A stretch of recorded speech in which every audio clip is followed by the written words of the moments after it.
Hey, it's Q&A Wednesday. We're going to talk about why my robot broke yesterday. We're going to talk about whether you can run a firm inside a firm, about what the future looks like for pros who aren't like putting out content and creating context in an age of AI, and what if you don't want to do all that?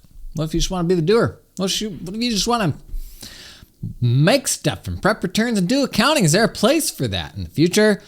We're going to talk about it today on Jason Daily.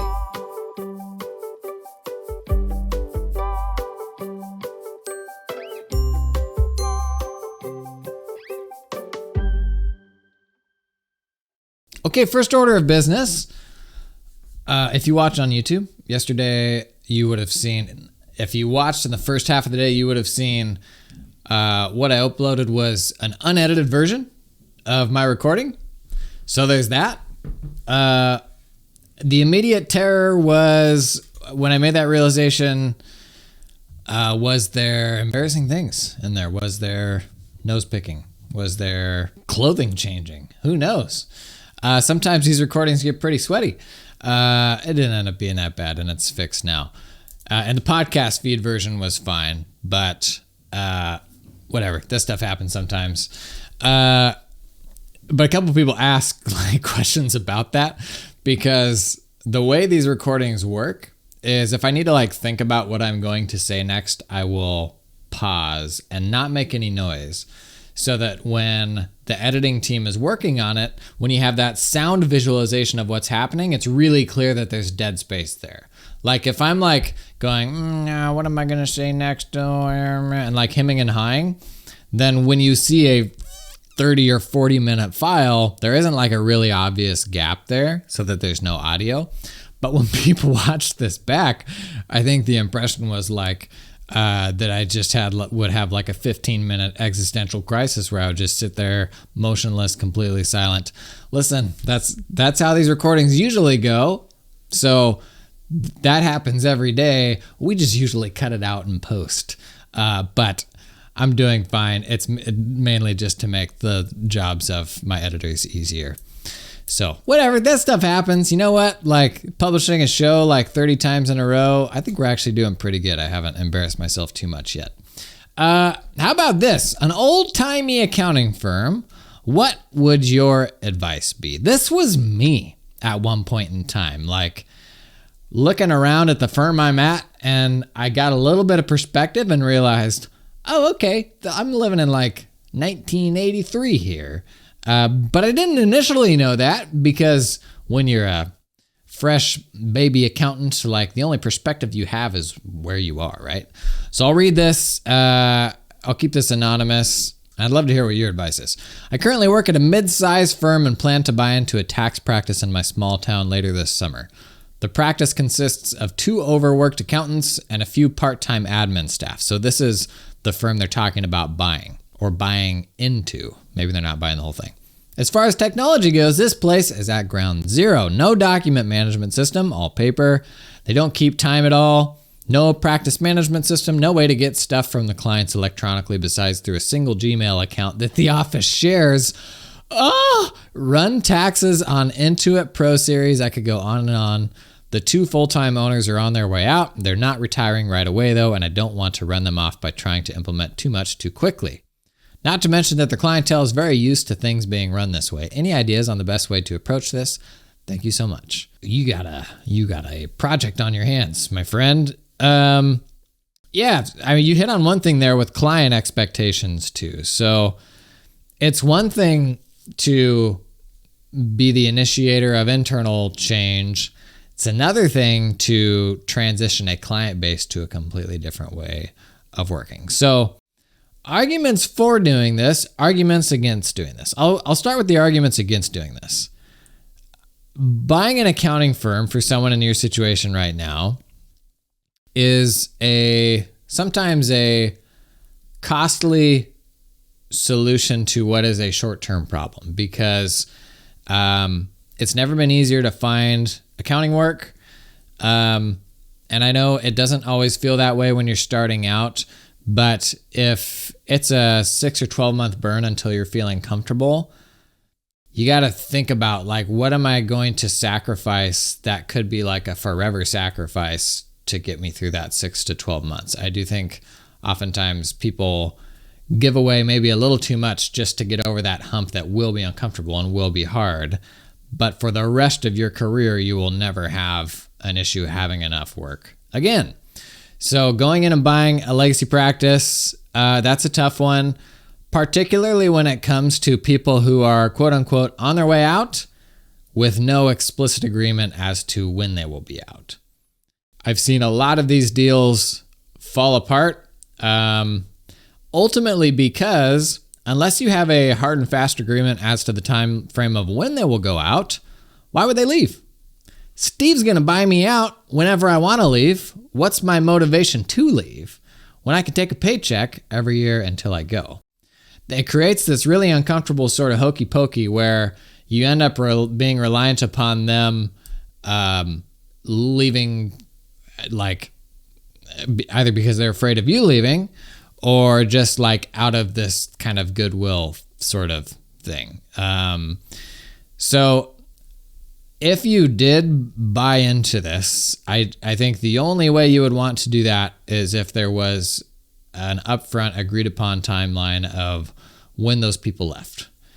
And it wouldn't have to be, a single year nailed down. It could be a sliding scale of, what happens if it happens on any one of 5 years or something like that. But I would not go into a deal like that without a clear agreement as to when they will go. Because if you don't have that, there's virtually no incentive for them to ever go.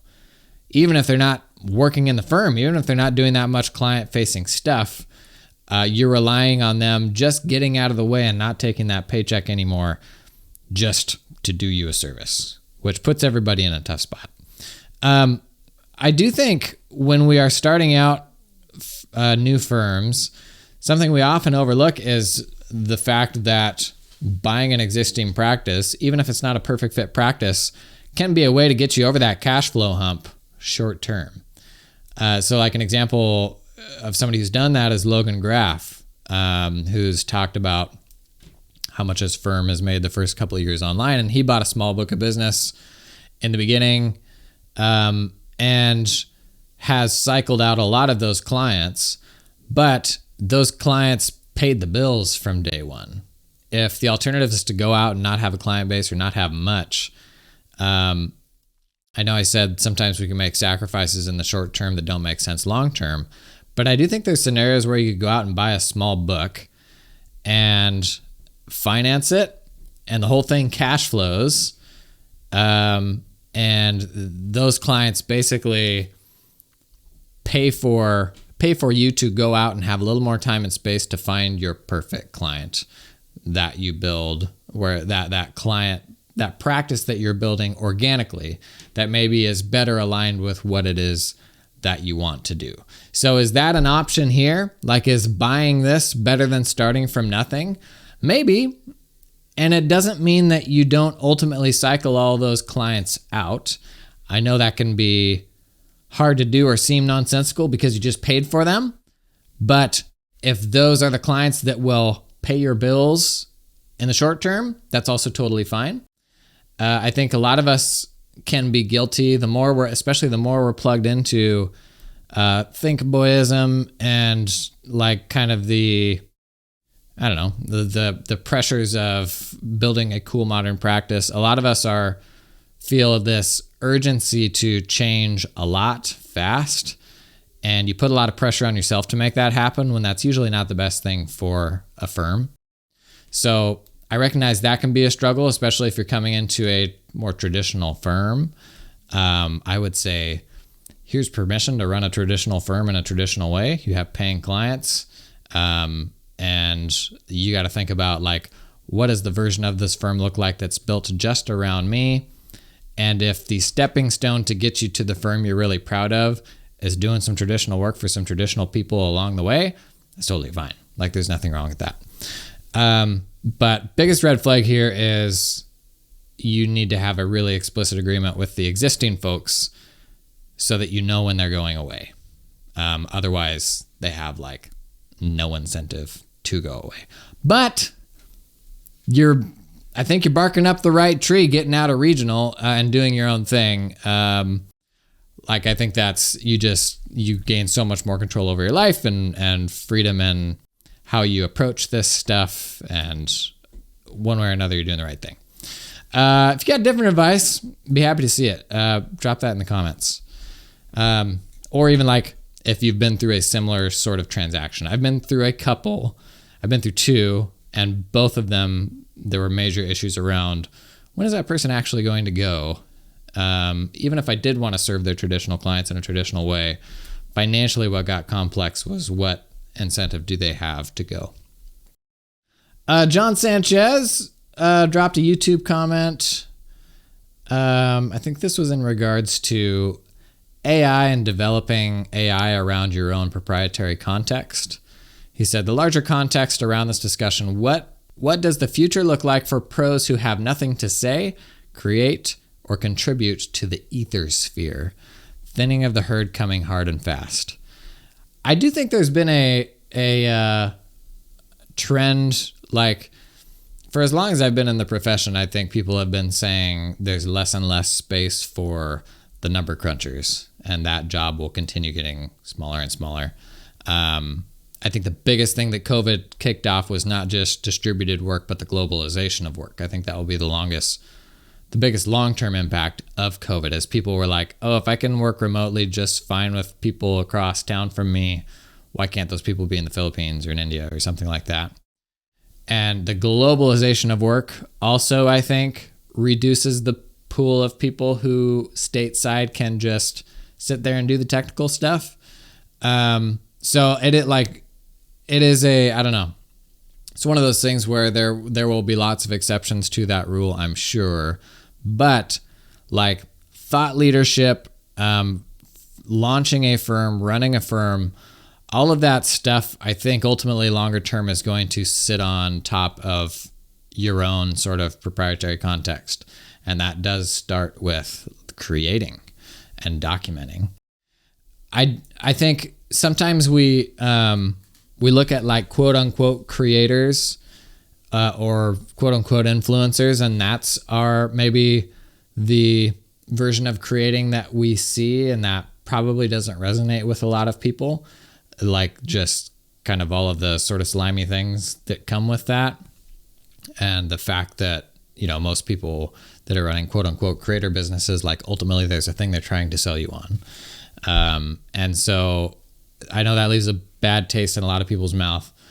In this case, when it comes to creating context that AI can see into, and whether that's enabling, you know, chat bots that your clients can talk with, or enabling an AI agent that can see the SOPs you've developed and then go be able to do those tasks autonomously because you've built that context and documentation. I think that future version of creating context is like more pedestrian than somebody you would look at today that has a 1 million subscriber YouTube channel, and like it's not like really influencery type stuff as much as just simply being well documented will be beneficial. And I do think there are folks who are like the back of house, the people that just want to do the number crunching, who can be documented. Because that documentation, it doesn't have to be a highly produced YouTube video. It can literally just be a text. It can be voice memos, stuff like that.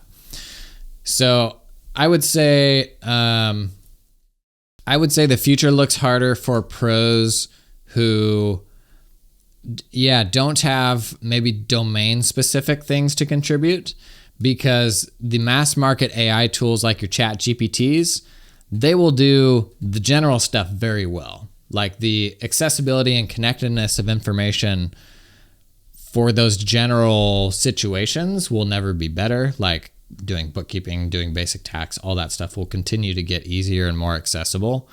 So it's probably the folks who maybe don't have an interest or are not positioning themselves to have that specialized expertise. Like if you if you work with ChatGPT right now and you don't know anything that ChatGPT doesn't know, then you're kind of in a bad spot, right? Like it's not the first time we've had conversations like this.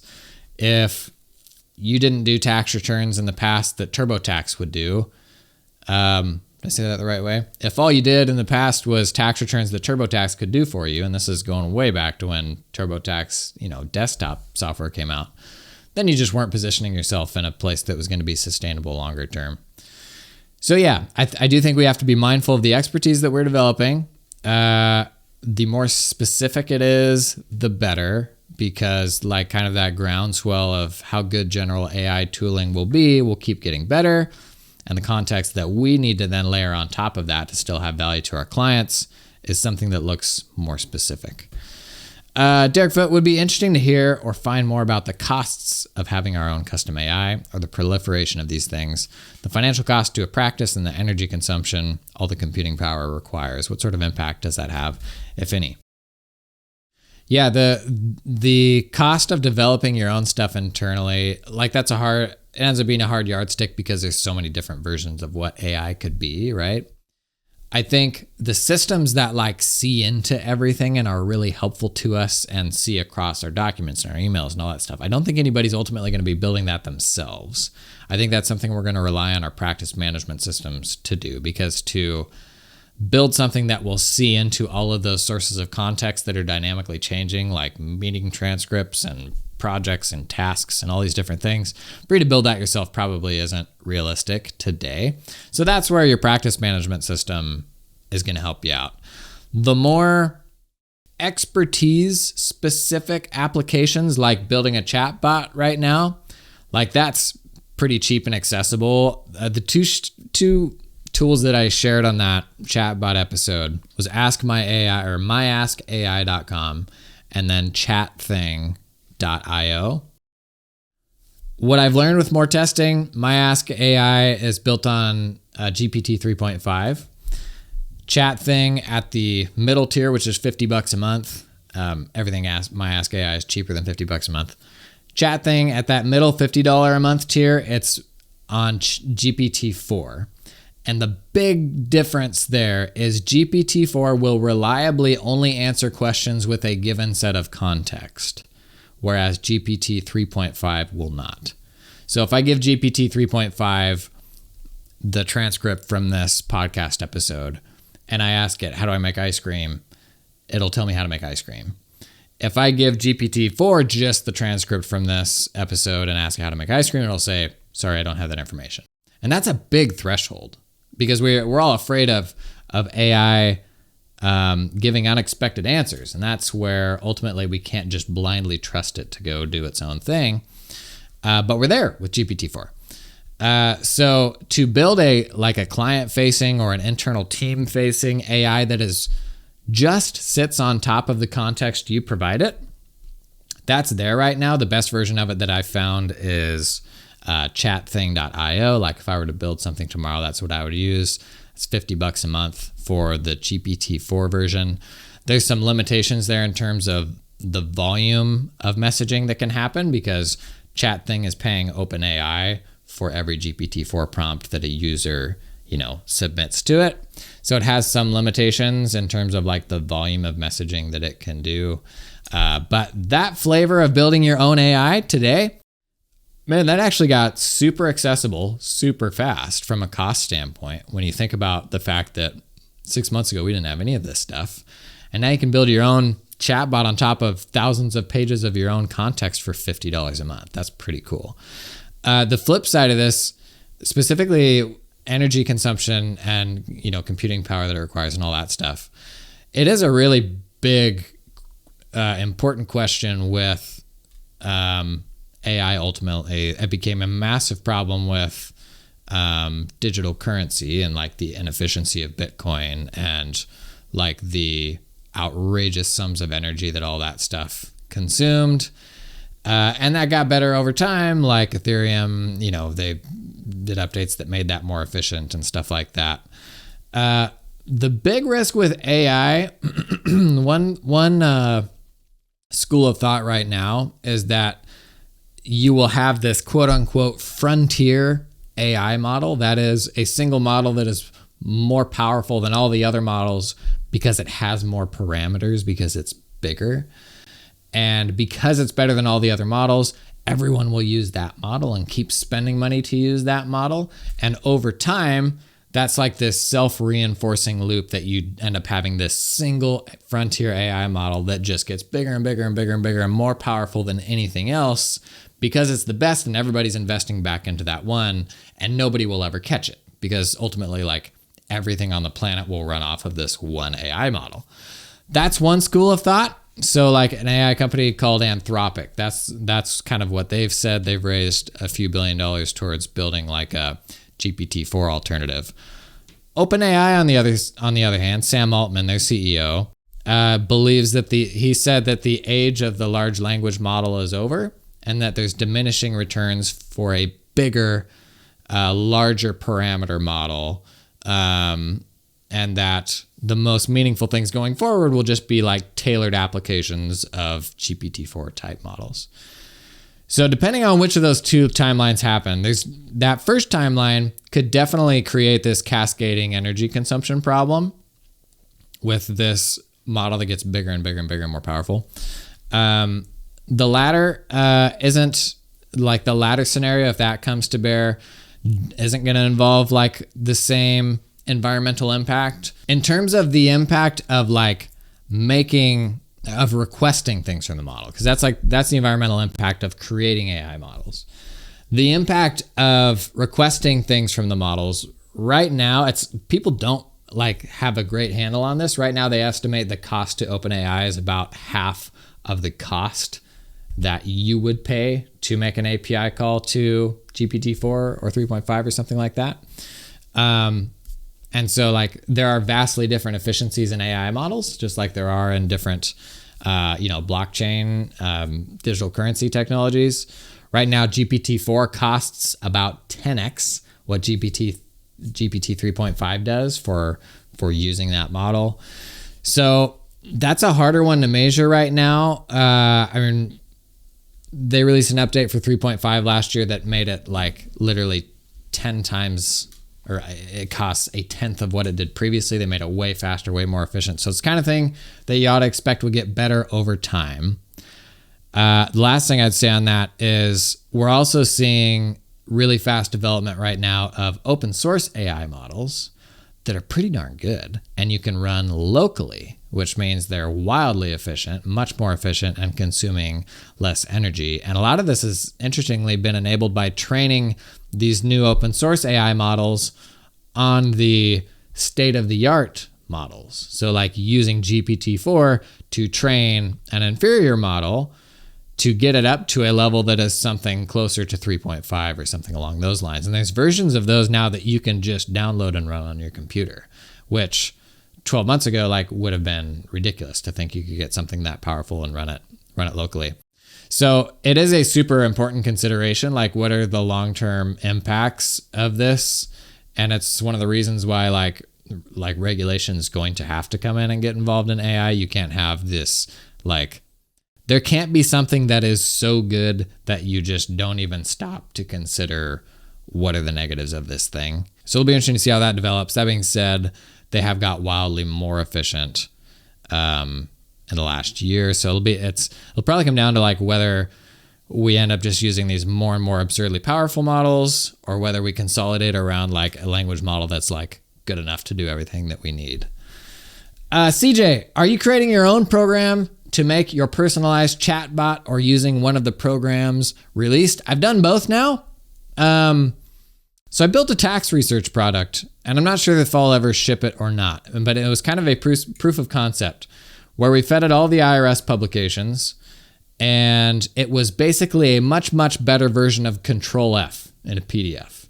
So you could type into the application a question, it would search across all the IRS publications, it would give you an answer, it would give you a list of exceptions to that answer, it would give you another tab of quote unquote other considerations, things that are kind of adjacent to the answer that it gave you, and for every single statement that it gave you a deep link into the exact line of the source publication PDF so you can see where that information came from. So ultimately it gave you an answer, but the idea was, can an AI-based tax research tool just make it faster to get to all of the source material in a more intelligent way, rather than just like text matching search, which is what most of our research tools do right now? And it's pretty darn good. But that's where I learned about context and like chunking and conditioning the source material. Like IRS publications have a bunch of visual tables. Well, obviously that's not searchable. So you have to then process that to create like a semantic explanation of every possible path through this, worksheet or table, that sort of thing. And then when you search for it, it'll actually find something semantic that it can pull into the search result as opposed to just a picture, which is meaningless to that technology, right? So that required learning everything that goes into that, from embeddings to LangChain and chunking and stuffing and all of that stuff, and like a lot of fiddling with it to optimize it. And having done all of that, I would use one off the shelf. So like if I built my own chat bot, if I built JSON bot right now, I think I would build it with chatthing.io. There's probably a whole bunch of investment and work that could go into dialing something in that would work really good for your use case. But the biggest difference I see right now between AI chatbots that work really well and the ones that stink is actually the conditioning of the underlying context. When you upload a PDF file to this chatbot service, and we'll use an IRS publication, for example, those publications have split columns, they have page breaks, and the way that those programs ingest that information is usually they'll be chunked on those column breaks or on those paragraph breaks, because the IRS documents, believe it or not, are not structured in a very helpful way. And oftentimes that'll give you the wrong answer because, for example, like those page breaks and column breaks happen smack in the middle of a sentence. So what do you do if the answer is like kind of straddling those things? So I think the way to make most chatbots better right now is having better conditioned underlying data. So like a better version of an IRS publication is just a continuous stream of text, a text file with semantic text added for tables and worksheets that you put in there. That'll make the chatbot work really well. How it's chunked, how many results it takes into account in the answer are smaller issues, I think, than how the underlying like source material is conditioned. Derek Foote, how do you reconcile the idea that our expertise has value that should be paid to access or utilize with the idea of having that expertise inside an accessible AI rather than the person?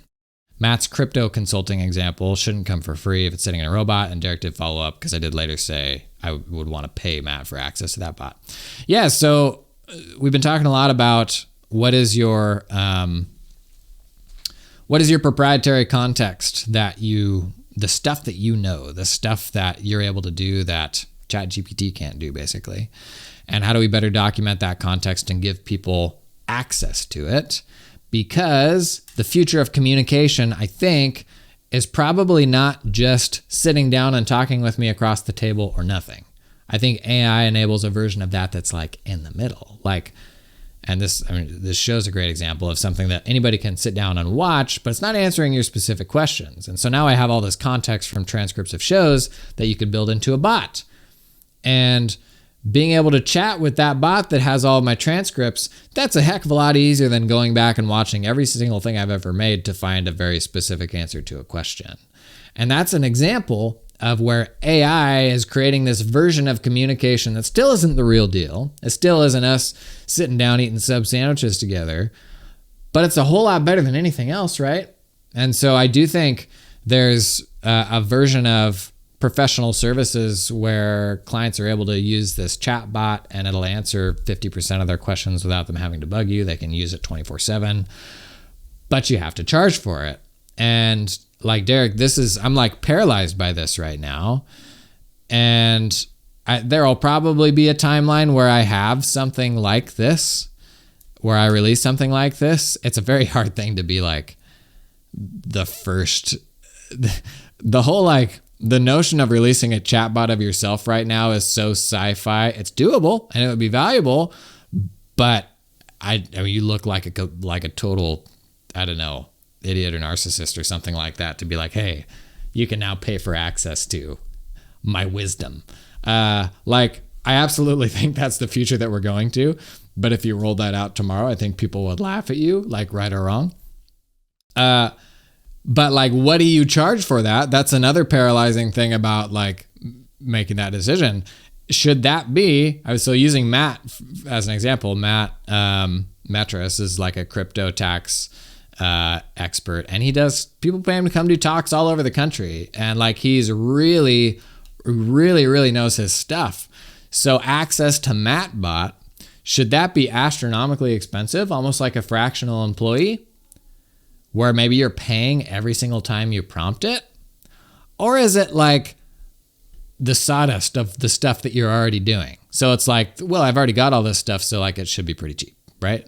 Like, it's somewhere in that spectrum, but I don't know where.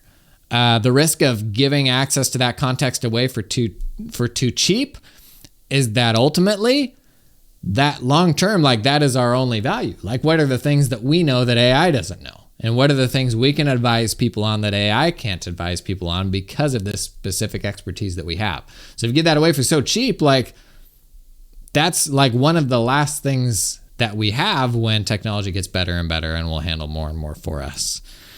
So all that is to say, it's too early to call, I think. I'm excited for somebody to ship theirs. I think I wouldn't be surprised if influencer-y types start leaning into this more as a way for, I don't know, it depends on the type of influencer. Like, there has to be some subject matter expertise there rather than just entertaining them to give people access to that chat experience. I suspect we'll see it sooner than later. Personally, what excites me about that, what I think is really cool, is there are things I would talk about in this show, and then there are things that I would not talk about in this show that would still be valuable context. So like, there's a version of it that's just rolling up all of your public stuff that you have, and that's useful because it's easier to find than going back and watching, every video. But there's also a version that goes deeper into more technical stuff around certain domains where you probably would never actually like do a podcast episode about it. And the only place that context exists is like under that chatbot. Like, that's the only way that you can get to that context. So like, a funny example, me and Chad Davis are giving a talk at AICPA Engaged. It's like, steal these 10 automations to save yourself a pile of time, or it's got a title, something like that. And we're going to run through 10 automations that anybody can do that are good time savers. This is at AICPA Engage in June. I'll spoil something here because most of y'all won't be there live. We're building a bot around that talk. So the whole talk, we will pre-record a transcript and some supporting documentation around all the automations that we show off. So we'll have all this context, and there will be a chat bot sitting on top of that context that people can ask questions of either during the session or after the session. So there's a chat bot that can like answer a bunch of specific questions about how to do the things that we're talking about.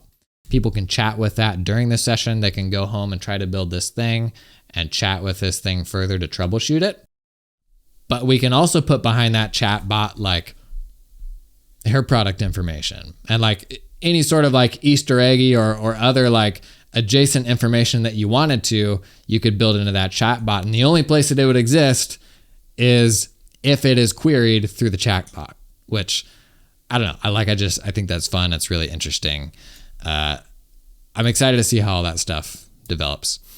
Mo, have you ever seen a firm within a firm work where you can grow your practice and use the resources but not feel like an employee and have an exit strategy? I've tried to do this. This was my accounting practice that I built at the firm that I ultimately bought.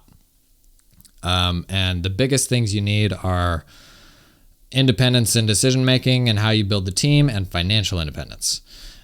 So you really need, if you're going to build this sort of new practice within a practice, it can be done, but it requires the commitment of everybody to really give you that independence on your decision-making and in how that business is managed financially. It can't be coming out of a shared pot. You have to be just as accountable as, the rest of the business.